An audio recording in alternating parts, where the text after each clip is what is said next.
Je reçois M. Moulenfo, Mukanda Mabonso. Sur ce plateau, c'est notre unique invité de ce matin, M. Moulenfo. Bonjour. Bonjour.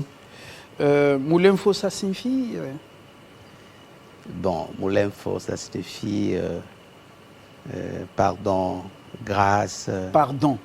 Pardon ou grâce, ou la famille, ou les lettres, ou les livres, et même la peau.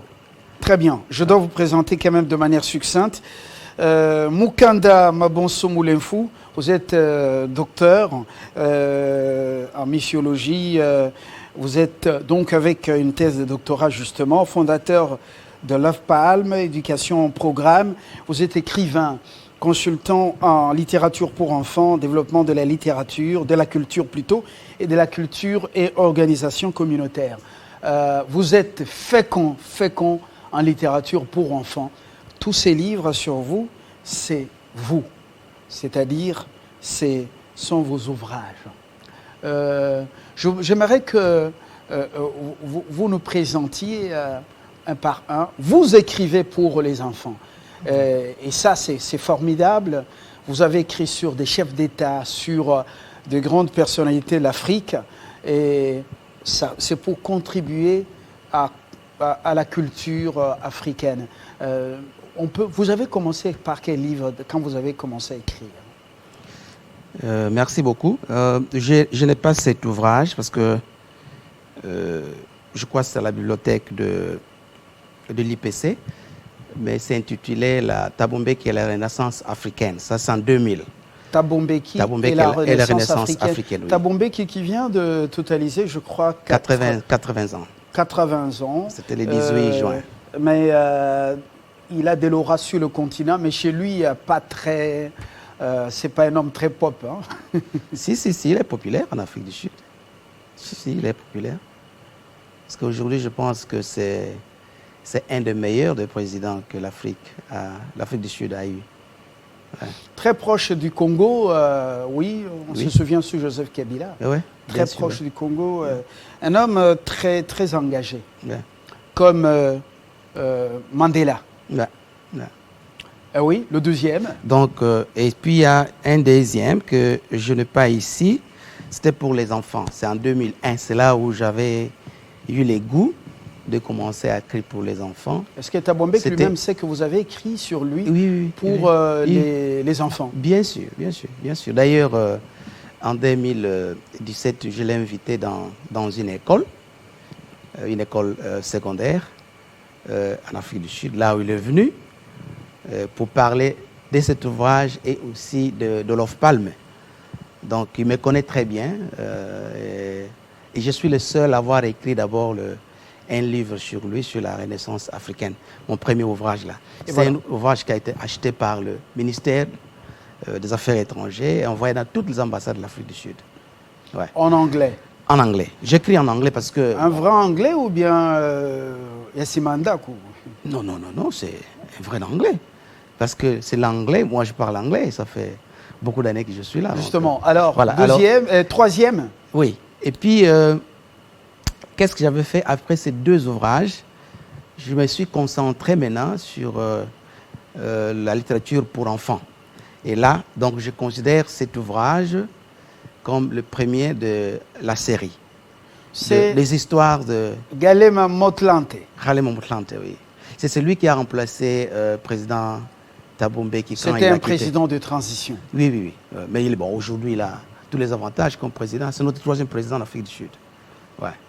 Et après ça, là, j'ai écrit le deuxième ouvrage de la série, l'histoire de Barack Obama. C'est le deuxième dans la série, des histoires. Et apparemment, vous êtes très orienté, plus orienté vers le monde anglophone et l'Afrique sud. Comment le monde francophone est oublié et surtout les enfants de votre pays. Est-ce que tout ça, ça a des traductions en français? Je vais l'expliquer. Ouais. Peut-être que ça, c'est le troisième de la série. Oui. C'est en anglais. Et c'est là où vous verrez que cet ouvrage est déjà publié en 2011. Mais ça n'a jamais été dans les écoles au Congo-Brazzaville. Mais vous trouverez ces livres dans plus de 1000 écoles et beaucoup de maisons en Afrique du Sud.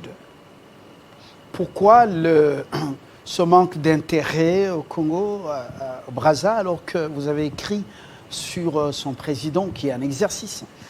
Bon, une des raisons, c'est parce que nous ne voulons pas valoriser aussi notre culture. Et aussi, il y a une autre raison, on pense toujours que quand vous écrivez sur un chef d'État, vous cherchez de l'argent. Or, je reviendrai à cette question. Pourquoi vous écrivez sur des grands hommes, oui. Et vous dessinez ça donc aux petits, donc à la jeunesse. Ouais. Ça, c'était en anglais. En anglais. français, l'histoire de Denis Sassou Nguesso. C'est la traduction. Ça, c'est la traduction. Oui. Est-ce que lui-même est au courant que vous avez écrit sur lui? Oui. Il m'a reçu. Au palais? Au palais. Il a un exemplaire en anglais. Il m'avait demandé que je puisse les traduire en français. Ce qui a été fait. Mais je ne l'ai jamais vu depuis. Voilà. On termine justement cette liste parce que j'ai annoncé que vous êtes fécond. Ouais. Oui, l'autre. Et alors, après ça c'est le président Obiang Nguema qui m'a fait appel dans son pays. Et on a écrit cet ouvrage. C'est un ouvrage que vous trouverez dans beaucoup d'écoles, parce qu'on a fait de milliers d'exemplaires, soutenus par lui-même, comme le chef d'État. Je ne sais pas s'il sera au sommet de la CAC. Obiang Nguema Mbasogo, ouais. C'est parmi ceux qui sont héritiers des Mobutu en termes de luxe, prestige, au palais donc... La capitale, c'est... Malabo. Malabo, oui. C'est le partisan du luxe comme Mobutu. Voilà. Ouais. Et puis après ça, nous avons il y a le 5e qui est l'histoire de Thabo Mbeki, mais je n'en ai pas ici. Et le 6e, c'est ça que nous avons, l'histoire d'Olof Palme, l'ancien Premier ministre suédois. C'est aussi en anglais, mais... je vais les traduire en français pour les Congo et le pays francophone. Pour quelles raisons? Parce que, bon, j'ai créé une ONG qui s'appelle Olof Palme Education Program, qui a commencé depuis 2007 en Afrique du Sud. C'est un missionnaire? Non. Un ancien Premier ministre suédois. Oui, mais il y a beaucoup d'hommes de Dieu qui sont aux affaires aujourd'hui. Il n'a pas été missionnaire. Voilà. Il n'a jamais parlé de Dieu. Frédéric de Klerk, ça ne vous intéresse pas, prix Nobel, co-prix Nobel avec Mandela, un ancien de l'Église réformée confessante, et puis après président, et c'est à partir de lui que les choses ont connu une grande évolution après Peter Botha. Oui, c'est petit à petit que je fais ces récits.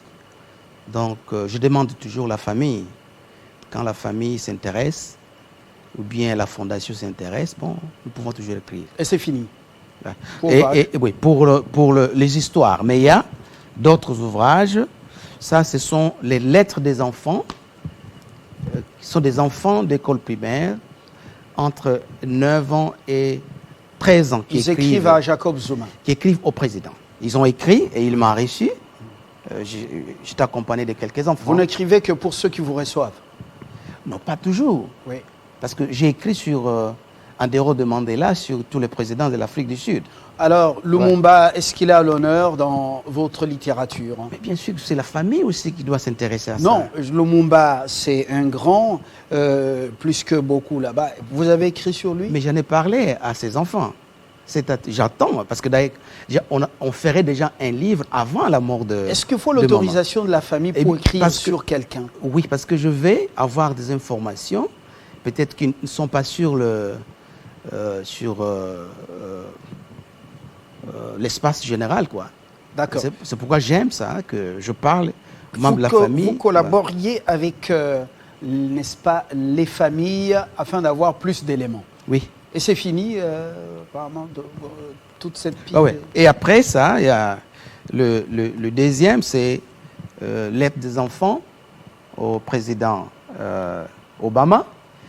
Et puis, il y a le troisième, l'aide des enfants que je n'ai pas ici, l'aide des enfants au président Obiang Nguema, qu'il a réussi. Et on en a discuté ensemble avec lui aussi.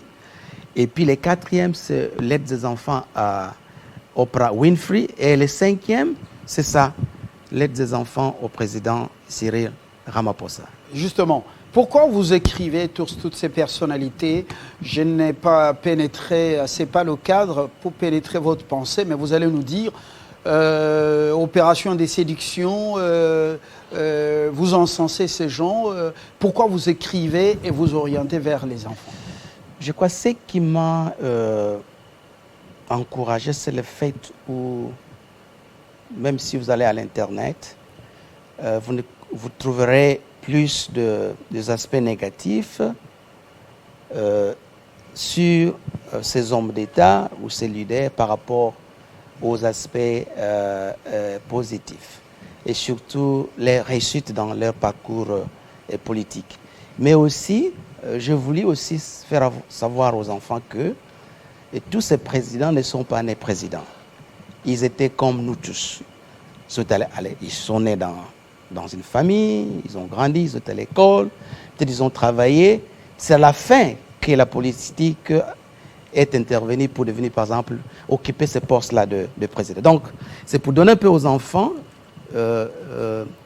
la vision d'être eux-mêmes et de ne pas toujours penser que ces présidents sont tombés du ciel. Non, ils sont comme nous. Et ils ont besoin aussi de nous.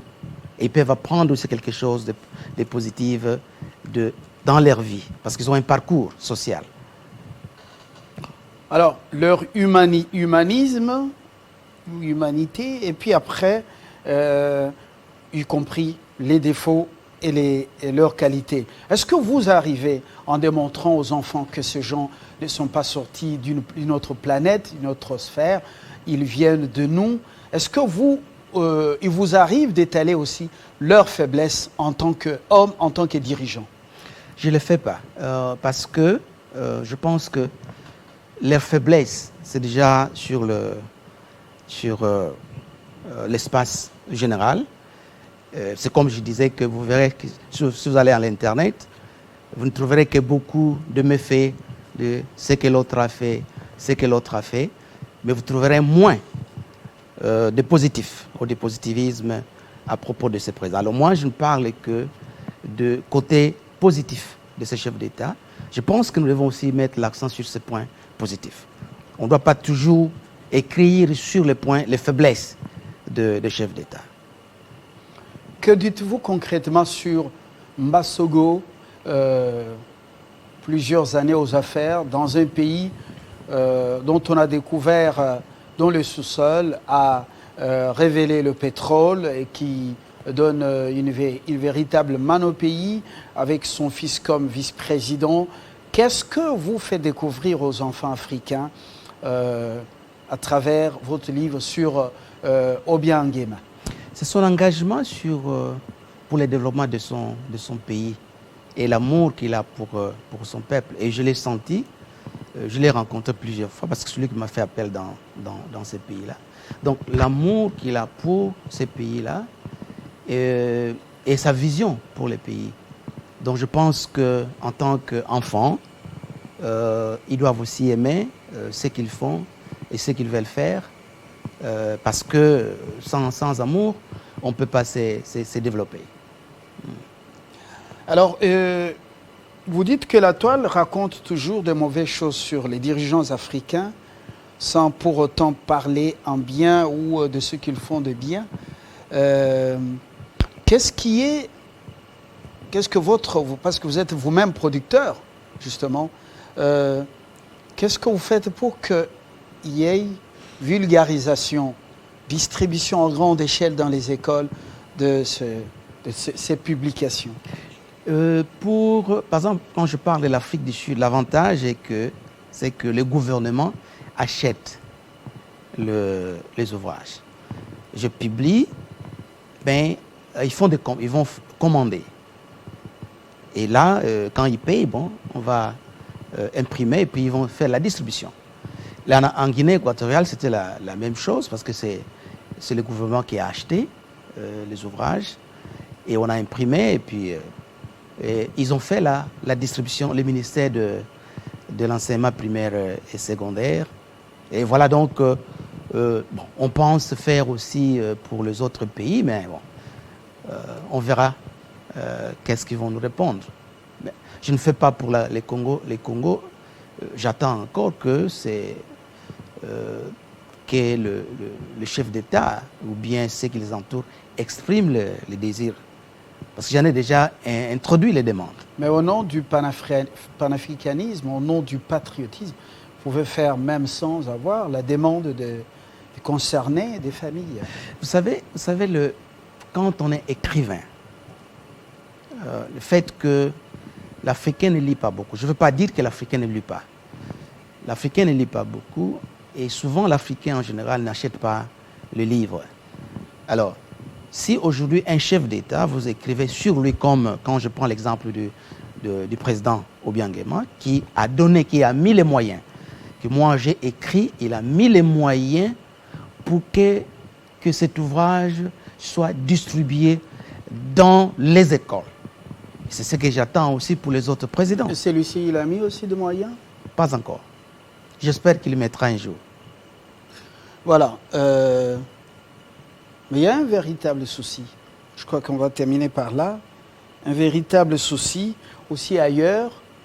J'ai parlé avec des écrivains, quelques écrivains français dans un forum en France. Il y en a qui se plaignent aussi que les Français ne s'intéressent plus aux livres papier. Même l'acheter, ils pleurent comme vous. Est-ce que vous êtes au courant que le monde est en pleine métamorphose et que le livre papier est menacé? Oui, mais je crois qu'il y a une différence avec le français et l'africain. Parce que la culture de la lecture a existé chez eux, en Europe. Et d'ailleurs aujourd'hui, mais qu'est-ce qui fait qu'il y a encore de librairies? Vous allez dans les aéroports, ils vendent toujours les livres. Donc les livres en papier, je ne pense pas que c'est aujourd'hui qu'il va disparaître, malgré le numérique. Et d'ailleurs, aujourd'hui, c'est mieux de lire encore les livres en papier qu'en numérique, parce qu'il faut quand même protéger aussi les yeux. Ça, c'est extrêmement important. Il semble que c'est un remède pour soi-même. Lorsqu'on lit beaucoup, il semble que c'est un grand remède. Ça peut prolonger la vie. Voilà, Monsieur Moulinfo, Mukanda Mabonso, je vous remercie. À moins que vous ayez un message en tant qu'écrivain plus ludique, mais sur des grandes personnalités de l'Afrique, et même africains d'ailleurs, ou afro. Qu'est-ce que vous avez comme message? Vous avez cette caméra. J'invite aux gouvernements africains de pouvoir investir dans la lecture. Parce que c'est quand même décevant. C'est triste quand vous allez dans deux écoles où il n'y a pas de bibliothèque. Vous allez dans une université, il n'y a pas de bibliothèque de centre, de nom. Et vous trouverez peut-être des ouvrages qui sont là. Ce sont des anciens ouvrages. Donc, que nos gouvernements puissent soutenir les écrivains, parce que nous avons beaucoup d'écrivains en Afrique, mais ils ne savent pas quoi faire. Et je pense qu'avec ça,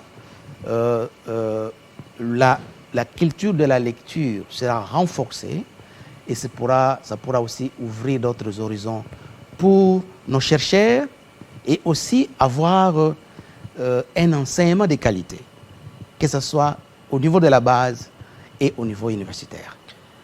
C'est bien dit. Monsieur l'écrivain, vous êtes professeur, vous êtes écrivain également, mais plus intéressé par la lecture, la littérature pour enfants. Merci d'avoir répondu à notre invitation. Je crois que c'est bien qu'on découvre encore davantage sur les dirigeants africains, par moments qu'on crucifie à tort par l'Occident et qui nous fait avaler des choses aussi sur eux, les faisant passer pour des diables. en leur collant même la queue, alors que ce sont eux qui le rendent par moments pire contre nous. Très bonne journée et très bonne journée à vous aussi. Merci beaucoup.